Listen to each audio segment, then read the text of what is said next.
বর্তমানে ফেসবুকে একটি জাতীয় প্রশ্ন হয়ে দাঁড়িয়েছে, কন্টেন্ট মনিটাইজেশনের মধ্যে ইনভাইট অনলি আসলো তাহলে কি আমরা কন্টেন্ট মনিটাইজেশন পাবো না? তো বন্ধুরা, আজকের এই ভিডিওটিতে এই বিষয়টি সম্পর্কে বিস্তারিত আলোচনা করব। কেন কন্টেন্ট মনিটাইজেশনের মধ্যে ইনভাইট অনলি আসলো এবং ইনভাইট অনলি থাকলে আপনিও কন্টেন্ট মনিটাইজেশন পাবেন কিনা।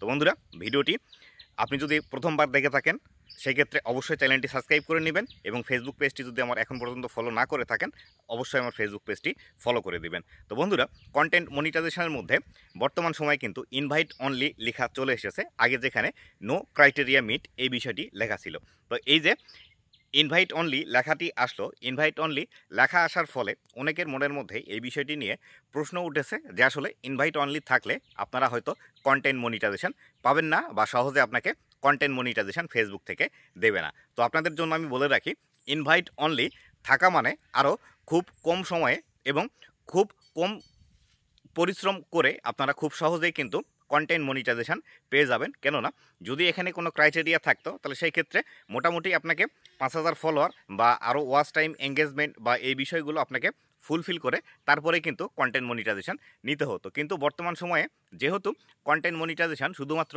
ইনভাইট অনলিতে আছে, এক্ষেত্রে ফেসবুক যাকে মনে করছে ফেসবুকের মধ্যে কন্টেন্ট মনিটাইজেশন দেওয়া জরুরি বা যাকে দেওয়া প্রয়োজন তাকে কিন্তু খুব সহজেই কন্টেন্ট মনিটাইজেশন দিয়ে দিচ্ছে। তাই যাদের আপনাদের কন্টেন্ট মনিটাইজেশন এখনও আসেনি, আপনারা টেনশন না করে রেগুলার কাজ করতে থাকুন। রেগুলার কাজ করলে অবশ্যই আপনিও কন্টেন্ট মনিটাইজেশন পাবেন এবং ফেসবুক থেকে ইনকাম জেনারেট করতে পারবেন। এবং এক্ষেত্রে আরও কিছু প্রশ্ন আপনাদের মনের মধ্যে আসছে, বিশেষ করে যাদের ফেসবুক পেজের মধ্যে বেশি বেশি ফলোয়ার আছে এবং বেশি ভিউজ আছে, তারা এই প্রশ্নটি আরও বেশি বেশি করছেন যে আমার পেজের মধ্যে 50,000 ফলোয়ার আছে, আমার 1 লাখ ফলোয়ার আছে, আমার 1.5 লাখ ফলোয়ার আছে, আমার গত 28 দিনে 5 মিলিয়ন, 7 মিলিয়ন, 10 মিলিয়ন ভিউজ এসেছে, সেই ক্ষেত্রে আমার কেন কন্টেন্ট মনিটাইজেশন আসছে না? তো বন্ধুরা, এই বিষয়টি নিয়ে আমি বরাবরই আমার প্রতিটা ভিডিওতে এই বিষয়গুলো বলে থাকি যে কন্টেন্ট মনিটাইজেশন যেহেতু ইনভাইট অনলি প্রোগ্রামের মধ্যে আছে, এক্ষেত্রে ফেসবুক কখন কাকে কন্টেন্ট মনিটাইজেশন দিবে এটি নির্দিষ্ট কোনো আসলে সময় নেই, বা কখন কাকে দিবে এর নির্দিষ্ট কোনো আসলে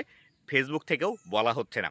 যখন যাকে মনে করছে কন্টেন্ট মনিটাইজেশন দেওয়ার যোগ্য তখন তাকে দিয়ে দিচ্ছে। এক্ষেত্রে একটি বিষয় আপনারা যদি খেয়াল করেন তাহলে দেখতে পাবেন, আগে কন্টেন্ট মনিটাইজেশন কিন্তু শুধুমাত্র একটি মাসের নির্দিষ্ট দিনে বা নির্দিষ্ট তারিখে দিত, কিন্তু এখন সেখানে কন্টেন্ট মনিটাইজেশনগুলো কিন্তু প্রতিদিনই সবাইকে দিচ্ছে, অল্প সংখ্যক করে কিন্তু প্রতিদিন কাউকে না কাউকে কিন্তু কন্টেন্ট মনিটাইজেশন দিচ্ছে। এক্ষেত্রে আপনাদের যাদের ফলোয়ার বেশি আছে, আপনাদের যাদের ভিউজ বেশি আছে, এমনকি আপনাদের যদি 500 ফলোয়ার থেকে থাকে, আপনি যদি রেগুলার ফেসবুকের মধ্যে কাজ করেন, সেক্ষেত্রে আপনাকে কিন্তু কন্টেন্ট মনিটাইজেশন দিয়ে দিবে, এই বিষয়টি একদম নিশ্চিন্তে থাকেন। তাই আপনাদেরকে বলবো, আপনারা হতাশাগ্রস্ত না হয়ে রেগুলার ফেসবুকে কাজ করুন।